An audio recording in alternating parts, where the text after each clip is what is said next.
1970, we sure we did before fruit. Knowledge for selfish, for sure we did the work. Auditorium to basement of all faculty of law. We did represent, stand tall anywhere we go.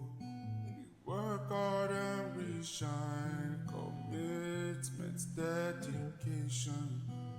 Neurosurgery, comedy, music, Nollywood.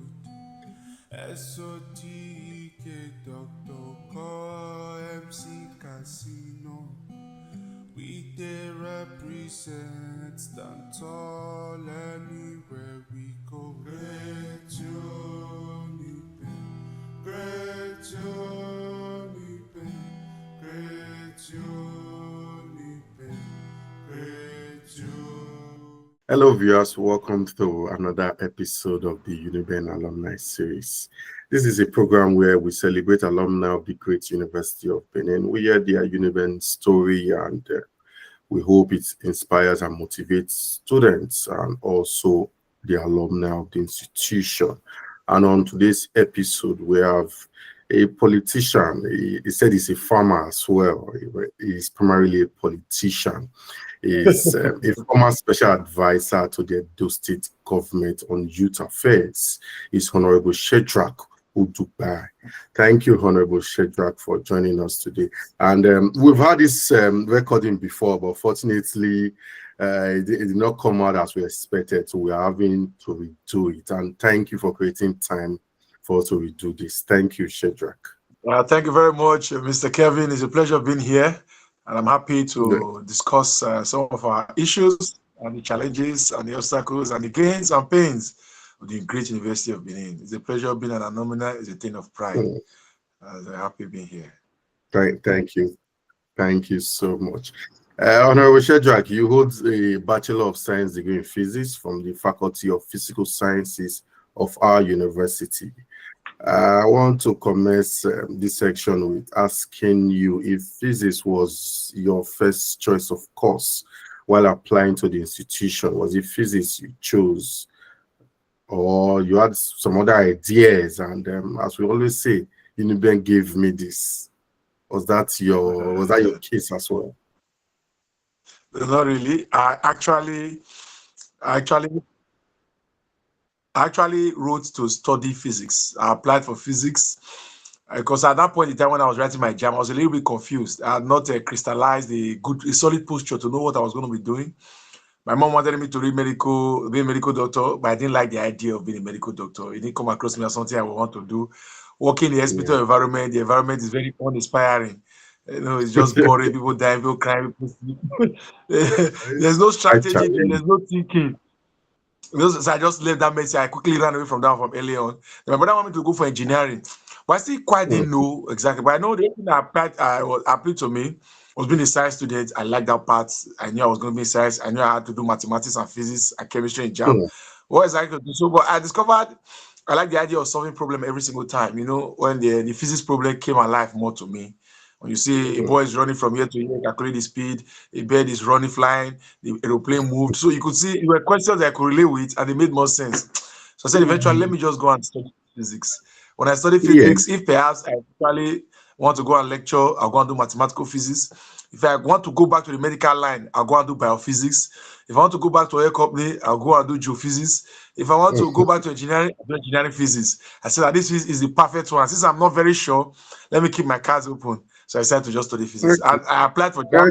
My score was bad enough to give me any engineering course, but it was physics. I was already there. Yeah, I was coming to that because my question was born out of if you take statistics of those that study physics, maybe from your class or your set, for example, you agree with me that most actually applied maybe to study engineering, and peradventure maybe the score was not, and they took them to physics. So that actually influenced my question. Let's talk about student leadership. You're part of student leadership both in your department. You're a strong stakeholder in your faculty. You're part of the Osifo Sase campaign when Osifo emerged as SUG president. You went into the institution to study physics. Along your path, you got involved in politics. Was that part of the plan from the inception, or it was something that you grew into? And what influenced that? For me, I ordinarily hated politics. I entered the University of Benin, not liking politics at all. It was just a no-no for me. My 100 level, I saw a few persons who were into politics in the school. And I saw that they were more likely the dollars. People didn't know much. People were carrying many bags of carryover. And when I was in 100 level, I could see the people who had carryover charge. You were coming to write carryover with me in 100 level and 200 level. There were people who were the ESCOs in my department, I don't agree, the Aluta bombers. And it was very irritating for me. I said, never, I can't distract myself. Academics is 100%. But after my 100 level, and at 200 level now, and I was 200 level, and I became a bit popular in the department because I was a very jovial person. I was very friendly, very accessible. Everybody knew Shedrach Udugbai. And later we started reading our departmental reading room. So I usually go there to read, and everybody's there with Shedrach. I could explain, I could talk, I could describe concepts. I had good understanding. So I was able to teach many people, my classmates, then were having lectures.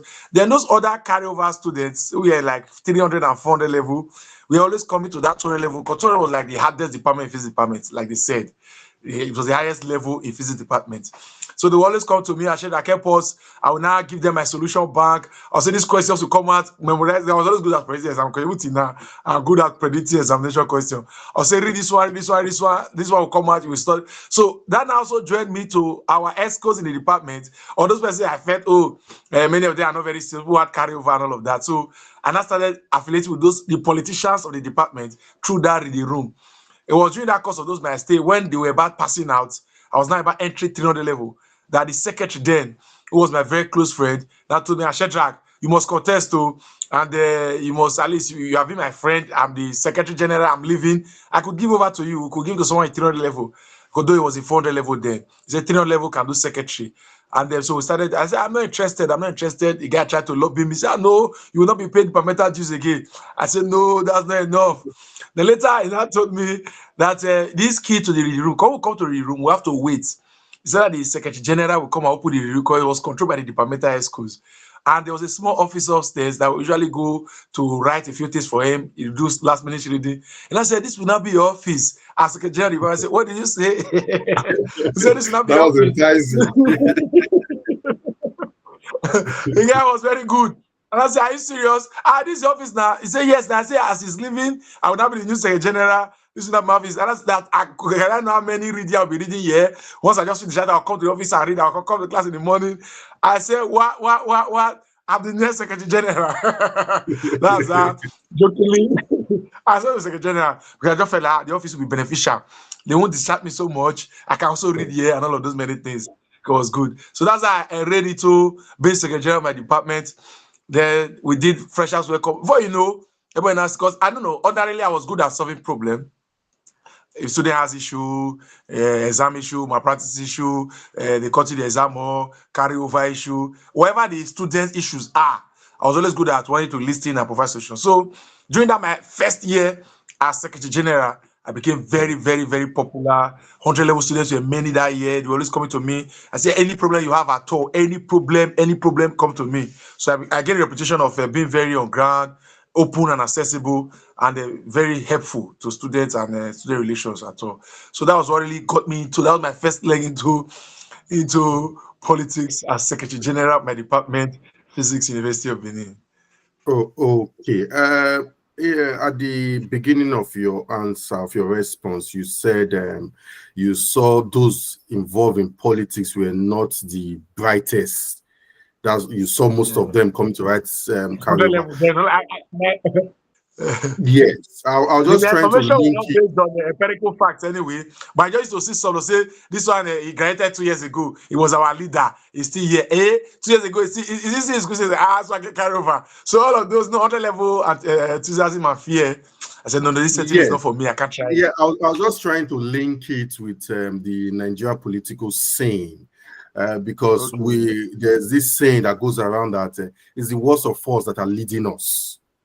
Yes, yes, yes, yes. Yes. So I'm just trying. Do you think that it actually starts from our campuses, where not so brightest ones, or maybe the average ones, or not? Yes, definitely not the top ones who are very academically inclined, that tends to lead us, that tend to give us direction. Is that what we are seeing playing out in the Nigerian political scene?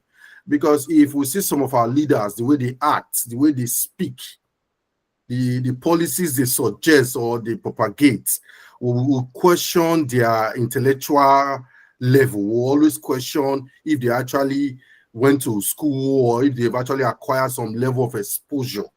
Do you think that it actually at times or most times starts from our institutions, our educational institutions? Yes, he really played that seriously because when you know you are intelligent, your mind is already cast on getting a good grade and getting a good job. You don't want anything to distract that plan. And it's not just you. Your parents are on the sidelines. They believe that this our child is the brightest child. Mhm. He get a first class. And when you put your mind on that narrow scope of making sure that they're not making it look as though the minute you don't get a first class or a 2-1, you are a failure. And every Mhm. other thing around you does not amount to success. Whether you did when your school became a president is immaterial. And so that was a coloration.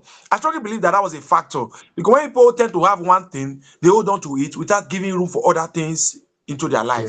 For me, it's not that Mhm. that guy, God bless him, even with the guy that told me, come up to general of department, maybe today I would just be one of those scholars who is sitting behind the scene, watching that this politics, maybe I could do it too, maybe I can do this politics too. Maybe, people who just have this lost dream. People who are Yeah. old enough, they say, oh, maybe I would have loved to play football and all that. Maybe I'll not be one small commentator somewhere analyzing politics, but never been into the terrain. So for me, I strongly believe that it's a disadvantage because politics is not being patronized as a method of self-development. Leadership is not what I kept telling people then. I encouraged a lot of persons into politics in my final year, a whole lot of persons.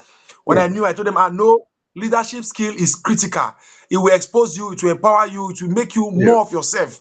There are some Yeah. areas of yourself that your academics can never open, but Mhm. leadership will open. Your personal relationship skill, how you communicate, how you perceive others, and how people perceive you is a crucial part of you being alive and achieving success. Even your academics, everybody is a lecturer in the University of Benin, but there's one person that is VC. He didn't go there because Yeah. he was the most intelligent. He played politics, he led. And Yeah. because he's VC now, it makes him more successful than any lecturer in the department. Meaning, like, your HOD is more successful, your dean is more Mhm. successful. So that's the perspective I can give it to them. And I encourage many people, even in the first department, then a lot of persons to also tie their foreign into politics as being motivated by Shedrach Udugbai. Because I felt that Mhm. it unlocked a part of me that academics would never have unlocked. Yes, I quite subscribe to that. You just made a classic example of the academic, the lecturers in the university, the doctors as well. If you go to the teaching hospitals, it's just one person that is CMD. So you need these leadership qualities right from maybe school and while in the profession. So that when you eventually get there, you will know how to handle such position. Moving forward, you were secretary. Later, you became president, if I'm correct, of your department. Yes. Yeah, executive. How did these positions shape your passion for politics and youth mobilization? You're a great mobilizer. We see what you do. How did your experience as leader in your department, as a stakeholder in the students' union politics, how did it shape your passion for politics, secular politics now, and youth mobilization? When I was in 3 level as Secretary General, my classmates who then doubled as my class captain, my class rep, was now running for SUG president. And that was like the first time we had an SUG president that came out from the Faculty of Physical Science. They've never had it. And Mm, so it was my classmates. Initially, I was not part of his main team. But due to the cost of my engagement, because I myself, I was just discovering myself in politics. I was one of the mobilizers, moving from mm, hostel to hostel. I could talk, we could laugh, collect people's number. We're doing those early route student to the mental mobilization. Then we now had issues with the faculty because physics at that point in time was the most political department. There were lots of the former faculty president was physics, the one before that was physics, the one before that, like, physics has produced 3 faculty presidents back to back. And they had the signal that Shedrach Udugbai, we know this guy is going, we want to go and become faculty president next in his own set. So, but while we now engage in faculty, the math, I think we had problem with maths and chemistry department then. They said they were not going to vote for us at all. And they're going to vote for the other guy in basic medical sciences that this physics department have had more than enough. So that's why I now told them that if Osifo wins, I will not contest for faculty president. I'm not going to run for faculty president because then I will win. I will mobilize my men. I was very popular. So I told them, I'm not going to contest for faculty president. I will remain in my department. I will become the matter. If Osifo is SG president, what perhaps will I be looking for that I can't get? That I will not need to be faculty president to get and all of that. So that was why I broke out that small negotiation. Osifo eventually won and I did not run. Then it was a guy from chemistry, as I promised, that eventually I became the faculty president and I gave him my support. But when I finished from University of Benin, I saw that when I went for NYC, I eventually became CDS president, became chairman council of presidents. Then I just got back home and discovered that I was now nothing. Like all of a sudden, Shedrach is nothing. No, all those leader thing had gone. Like, don't you think I was building on a wrong soil? That University of Benin was a wrong soil. I built all of those things because if University of Benin was Nigeria, I won't look for a job. I won't be broke. I have friends. I have influence. Everything works. When Shedrach Udugbai calls, I have connection, I can carry my phone. If you have problem, I will solve it. I said, but if Nigeria, if UNIBEN was Nigeria, I said, we have this kind of problem of I will now be looking for a job, be running around, there's nobody to call, people will now be looking down on you, very petty, very pedestrian. I said, never. I will never return back to that UNIBEN to do stakeholder politics. A lot of persons called me. All those junior guys called me. Not like that was that was the decision I took. I said I would never. That was why in 2015 when I came back, 2016 I went to PDP secretariat. Nothing was happening then. Oshomole was governor. I went to PDP secretariat to collect PDP tickets, PDP party membership card. I said no. It's good for me to start something that is tangible, something that will last. I didn't like the feeling of just leaving school and everything went away like a puff of smoke. And all of a sudden, I'm not a former politician. I said, no. Let me plant my foot on the one that will last forever. That the day I go to my grave, I can choose to use my connection, use my contact, and it's going to work for me. Because I felt a bit stranded because not the life I was not getting. I already gotten used to being very influential, being able to help, being able to intervene. And the feeling of powerlessness was a bit awkward. So I felt, no, let me build. At least Nigeria needs leadership. Let me offer myself here. Since I was able to make impact in school, I should be able to make impact in this terrain. Let me start early. I can't be too early. Even though there's no job, it gives me the time to now focus deep. So when I got into PDP, there was nothing much happening. I was just buying newspaper, reading, trying to be current, trying to know the terrain. I had to, every time I was looking for how many House of Assembly members are in Edo State House of Assembly. That kind of simple question that everybody knows is 24 now. But then those were hard questions for me. How many House of Assembly members? How many Senates? How is Edo State divided into House of Reps? How is it divided into House of Assembly? Those peculiar questions about the local terrain. I started trying to get answers to those things. What do you need to do to be? What's your worst constituency? Where's my constituent? What do they refer to? The process of election, electioneering. I started familiarizing all of those things. Reading newspaper, getting to know names. And so that was why I did those early years until I now eventually saw one small political party then, ANROP. It was a fledgling group. They had young minds. They had this idea of repositioning Nigeria. So I now joined them as member of ANROP that eventually became the state chairman. And when it was dissolved, I moved back into the PDP. Yes. So that's how I left. That's how UNIBEN opened me up. And then I decided to just go straight deep into political engagement in the outside world. Okay. We all know with what you have narrated so far that leadership is one of the things you took from the University of Benin. And if I may ask, what are the other things that UNIBEN offered you outside leadership, outside your certification, your BSc in physics? What are the other things? What are the attributes that you took from the institution? The idea of I've been a very social person for most part of my life, but in UNIBEN I had the ample opportunity of being very, very social, understanding the skills of communication. Me and my roommates, I made good friends. My roommates were amazing guys. We were always together, reading together, laughing, cracking jokes, arguing, 100 level. I think I spent the better part of my 100 level arguing. You know, they had this philosophy and logic because they give you 100 level. When you memorize philosophy and logic, want to practice it on your roommate, and we always argue. So whenever see me argue this, I hardly argue these days. I just go, I end my point. It's only on TV I argue. On TV I don't argue because I'm not going to trust it to me. I've done it so much that there's nothing exciting about arguments. But I used to enjoy it then. When I was in the University of Benin, in my roommates, Otubu John, many different guys. We are still close till date. I spoke to one yesterday.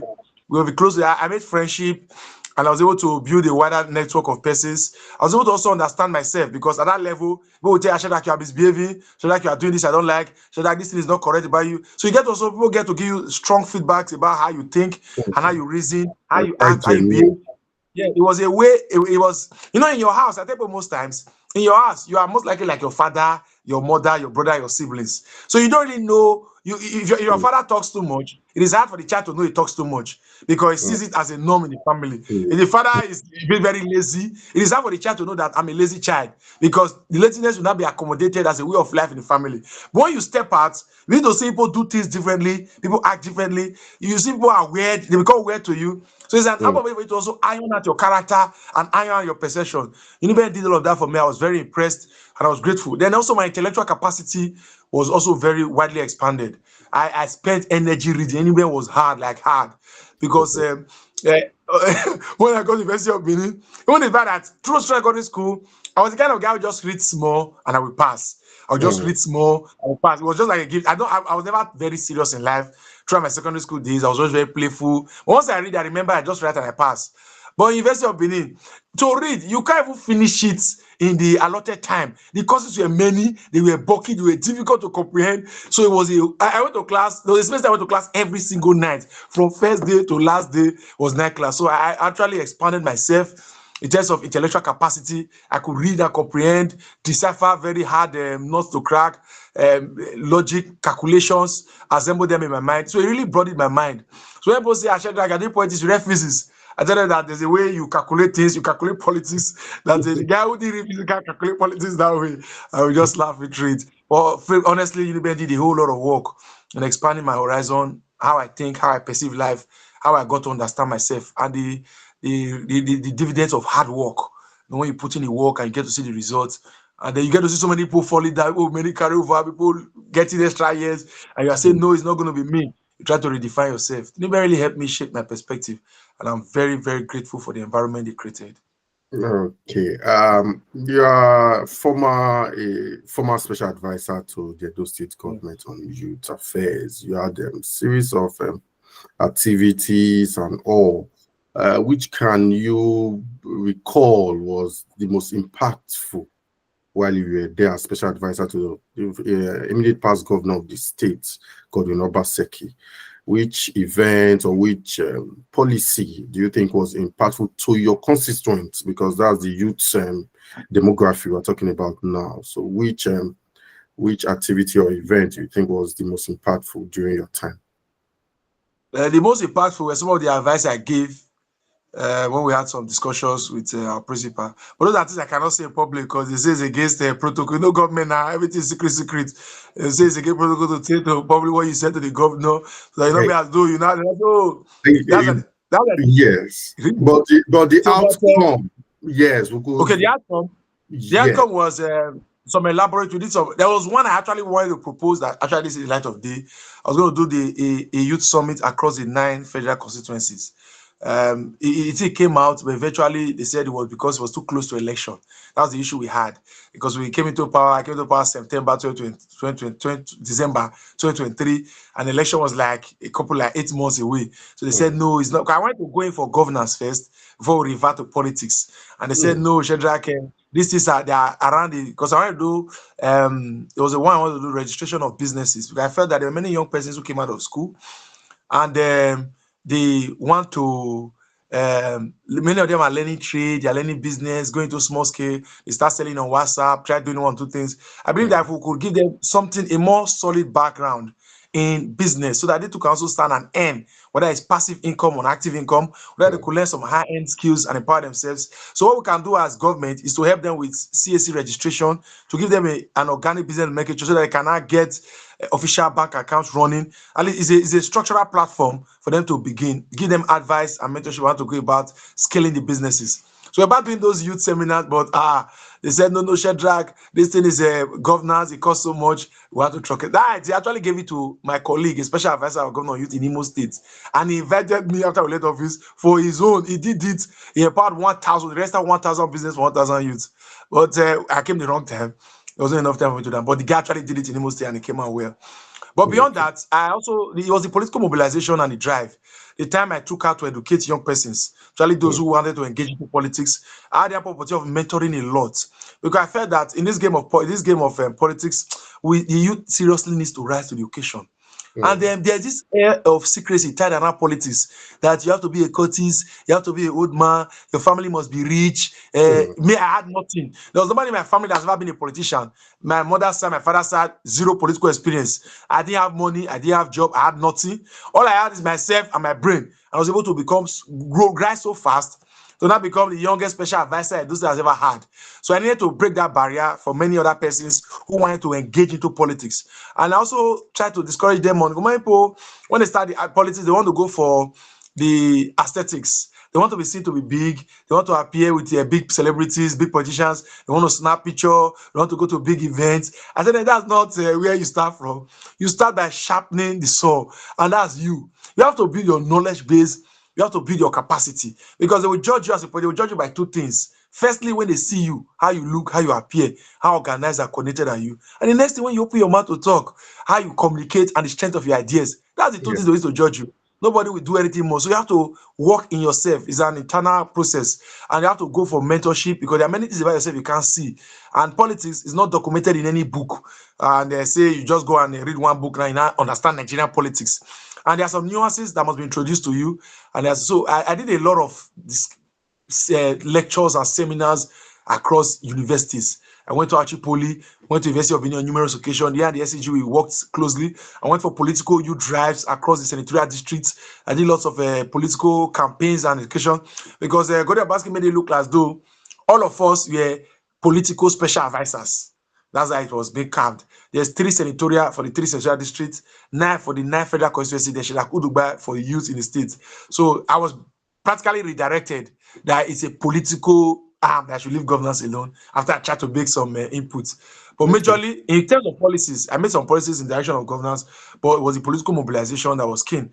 And it was also good to me because I knew that many of these persons whom we're going to be meeting around this course of my engagement, they will also become big in the years to come. They too also have an opportunity to get into government and also make their contribution. So it's good I give them an early start. And I worked a lot of persons. I try to also create this impression that the youth can do well. You know, when you fail, the people will just say, for example, Shedrach Udugbai has done abysmally poor, maybe I had a poor record. Tomorrow, when you want to appoint somebody of 23 years old to be special advisor, they say, hey, that 33 years old, hey, that guy, the last one they did was a disaster. I remember Plishaibu coming on there one time and he said, if he was in government, he would give a special advisor to the advanced people in their late 60s. That was because I went to throw jams at him. And they asked, is this one? Is this a new special advisor? So those were the issues. So if a young person fails, that's why today now when we talk about a young person becoming governor, everybody point to Yaya Bello, who was one of the youngest governors Nigeria has ever had, as a bad example. So I knew the body for me was high. If they're going to talk about young persons ever rising again in Edo State politics, being one of the youngest senior executive Edo State has had, and since the return of this Fourth Republic. So I had to work very hard to ensure that I kept the bar, and I didn't fail in any aspect, both politically and the mandate I was given. So I really tried. In terms of governance, not much was done because government was already rounding up, but we did well to also push the policies of government to redirect some of the ill-conceived narrative to educate people on government programs and policies. Also carry out political mobilization. At the personal level, I did lots of mentorship to carry people along. And even after I left government, I did support to youth groups, youth organization, those ones that rented bus, those ones that needed funds for donation. The ones I could not raise, I wrote to the governor, wrote to the chief of staff, to the SSG. I was able to rake funds to support youth programs, youth initiative. Many of which I could not remember now. There was letters flying everywhere. I was helping them pull out money to support them. I was appearing, attending their programs, giving them the support. I was speaking. That was majorly the aspect I did well. because of the period I came to government when government was winding up. So if I had come maybe earlier on, if I had entered Aso Ighodalo's government from the initial, at least we'll now begin to craft new policies. We would have had a way of crafting new policies, say this is what we want to be done. Yeah. Yeah, your flag bearer in the last election, Aso Ighodalo, and your party have an opportunity to be on the ballot in 2028. So I believe, and I still believe you are still in PDP. Yes, still in PDP, but the ship is shaking seriously. I am contemplating. That was leading me to my next question. Yeah, because we saw the shenanigans, as I would term it, that has been happening from the Badon Convention to what happened in the Secretariat. Are you pro Wike or you are pro Makinde? You know, that question, when I was special advisor, after we just lost election, our colleagues had many friends in Abuja. Now, I know many people in Abuja. You're like, Shedrach, let's take you to Wike. The guy will like someone like you. You are vibrant, you are spoken. And once you just met Wike, on your first meeting is $10,000, we'll package you. Because guys were working very close to him. And they say, we'll package you, you not join the Danobi fashion. You will still be PDP. You should get a PDP. But I didn't have the conscience for those kind of dirty politics. I don't like betrayal. Is not something that I identify with at all. Even if as I'm here now, Obaski may not be my best of man. We don't talk so often, but I just feel it's honor bound and duty bound that I defend the government that I worked in. Even if Obaski does not call me, does not send me 5 naira, is not interested in me, at least it's my own prerogative to stand with the government. And I've done more than enough for people to know that Shedrach is not interested in. It's not. I know when I started opposition, I was looking for attention from Modi Ukpebulu. But I haven't come this far. Everybody knows that this guy is a madman. He's not looking for opposition. He has spoken too much. He has done so much. But I'm not in the wicked side, and I don't identify with it. I don't really believe that. I know the man played his card to remain prominent. Fine. He had the clout. He controlled votes in Rivers. Choose to give it to APC if that's what he wanted. But having now moved into the APC, you are working for the APC, you know you are going to support it, Tinubu. Will it not be fair to allow the party to just go their way so that at least they will have their position? The idea of now sponsoring criminal elements, some miscreants. You see, it's shameful when you see someone like Anyanwu, the secretary of the party, the factional secretary, who resigned from secretary, went to contest for governor, lost as governor, came back and said he's still secretary. You see someone like Ayodele Fayoshe, who went to an APC rally while wearing a PDP cap to say, I endorse Tinubu for 2027. And then you see someone like Adeleke, who is a governor of PDP, a chieftain of PDP, come out in public domain to say he's supporting Tinubu for 2027. So when all these people who are in PDP are supporting their number one enemy, their arch rival, who they are supposed to be doing opposition over, then it's no longer opposition. It's not dubious and dirty politics. And it's not something I want to ever identify with. If I never found myself there, I'd have run away out of that place because it's not politics at all. And I know Makinde to a large extent, the fight is weak on him now because he was formerly one of the G5. The Bala Mohammed, those people were practically sitting on the fence, neither here nor there then. Because who must come to equity must come with clean hands. Morale is low. And they also see the way and manner the APC is being funded. The agents within the PDP who are causing trouble, they are heavily funded. They have money. We can have money to buy everybody and anybody. And many of the PDP people, they are hungry. Tinubu is buying governors. So everybody who has power in the PDP is asking itself, what do I have to lose? Not just join this APC and continue to maintain status quo. If I join it, they will give me billions. They will protect me. They will give me return tickets. Why should I not just continue with the APC? What do I have to, and even in PDP, you're not guaranteed. Even if your constituents choose to vote for you and support you, we saw what happened in Edo State. They may give you the Edo State treatment. Just the way people voted for Aso Ighodalo and today is nowhere. You might actually fall out and be nowhere. So everybody is scared to their bone marrow to say, let us move over, let us move over. But saying for someone like me, because I don't have anything to lose. Even if I do opposition for another 8 years, I will still be a young man. I will have opposition and I'll come to social. Okay. Because I've seen the most serious reason I've gotten so far for someone that was defective. The person told me, Shedrach, I am 50 years old. Modi Ukpebulu is governor. Modi Ukpebulu will do 4 years. If you're not careful, Modi Ukpebulu will do another 8 years, which you know is more likely than not. If he does 8 years, add 8 years to my years, I'll be 58.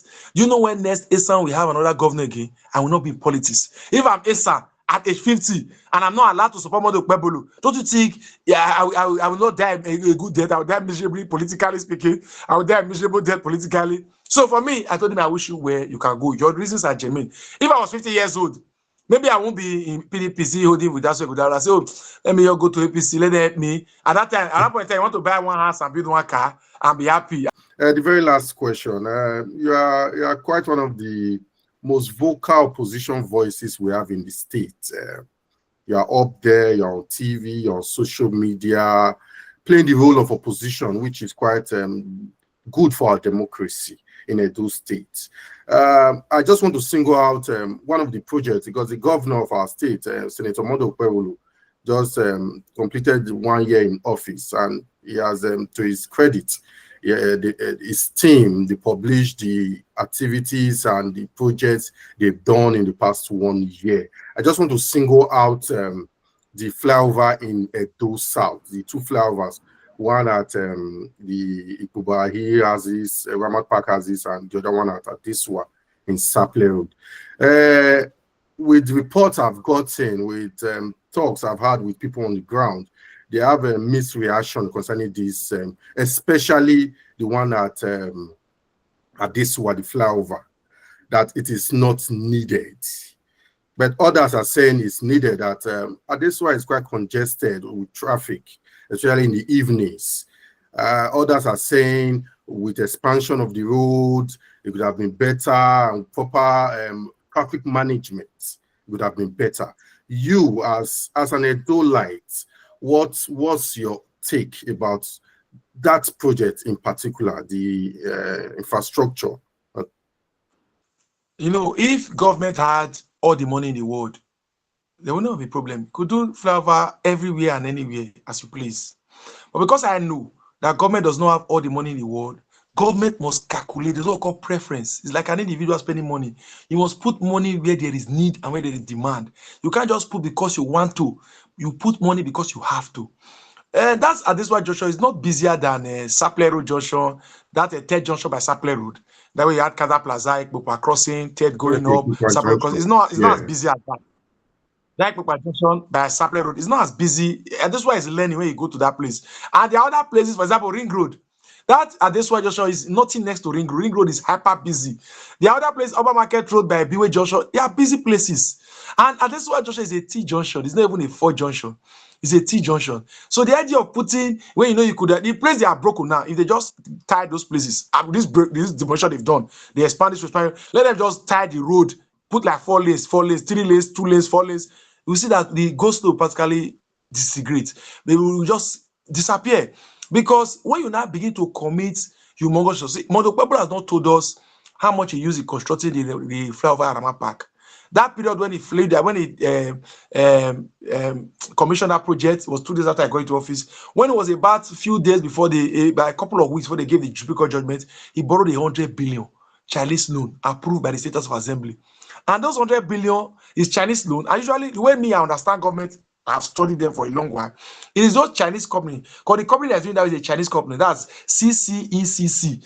That's a China construction company, electrical company. That company is one of those factors, one of those clients the APC use in attracting Chinese loan. Many of the World Bank projects, many of those people give Nigeria loan to do infrastructure that does not have acute bearing on the Nigerian lives and well-being. What those Chinese people do is that they give you that loan on the condition that it's a Chinese company that will do the infrastructure projects. And they will help you attract the loan from the Chinese government, bring it to the Nigerian government. Nigeria will not give that contract to the Chinese government, who will do it at exorbitant prices. That's why we saw what happened with that train station that this guy did, Amechi did. The train cannot pay for itself. The train cannot raise money. Nigeria is just carrying that money today. We are working hard to pay for something that cannot pay for itself. That flyover cannot pay for itself. The other project that the people would have done that would have been able to pay for itself. And this time, Edo State will be home and dry. That's to say, we're not going to be locking up money in concrete. That's what I think. And that's what Mondo should have done. That flyover should have been done maybe when you've gathered so much money, because you're just coming to government. As going to government, you need to look for project to raise your IGRO, to raise your income so that you make more money. Because when you have more money, you cannot do more. That's why states like Rivers and Lagos and FCT are able to do more because they're able to raise more money. States that cannot raise so much money, depending only on federal allocation, cannot do more. They cannot inject that development. That's why when I say government must have a role in business, they say no. So for me, the money is put in there is too much. To have done Ramat Park at a fee he cannot say. Now proceeding to do Adeswa where it is not needed for another fee he cannot quote. That is an overkill. He is doing these things in a situation where people are crying that there are no roads in GRA. The roads are comatose. Erosion is destroying us. Why will they invest so much? Do you know how many roads that flyover can carry? If they say they want to carry the money, they look for those two flyover to tie roads. Ugbo would have done no less than 40 to 50 roads in Edo South. If it truly wants to use that flyover, do billions of naira. They play for that flyover to quickly cover some of the streets. This issue of road construction would have gone down. People would have been crying so much. So for me, it's missed priorities because the man is looking for glory. He wants to have glory for himself, to say, I did this, irrespective of whether he helps the people or not. I can't stop him. When he does it, we'll climb the flyover and come down the flyover. But it will not add money in people's pockets. It will not create employment. It will not reduce insecurity. It will not solve the basic problem that Nigerians have. Because even while that road was there, a mere expansion and renovation would have aided and abated our pain. Comparing the amount of money that was sunk into that project. If it was done for free, we would have loved it. We would have asked him to go and do new one like 5 in Sapler Road. If it was free. But because it's not free, we know government does not have the money to go. That's the perspective which I prefer the project. Thank you so much. It has been wonderful speaking with you. Thank you for creating time once again to be part of the show. I really appreciate you. I've been speaking with Hon.Shedrach Udugbai, former special advisor to the Edo State Government. Continue to subscribe to our channel. We'll bring you more exclusive interviews of UNIBEN alumni. Bye for now. 1970, we sure we did the forefront. Knowledge for selfish, for sure we did the work. Auditorium to basement of all faculty of law.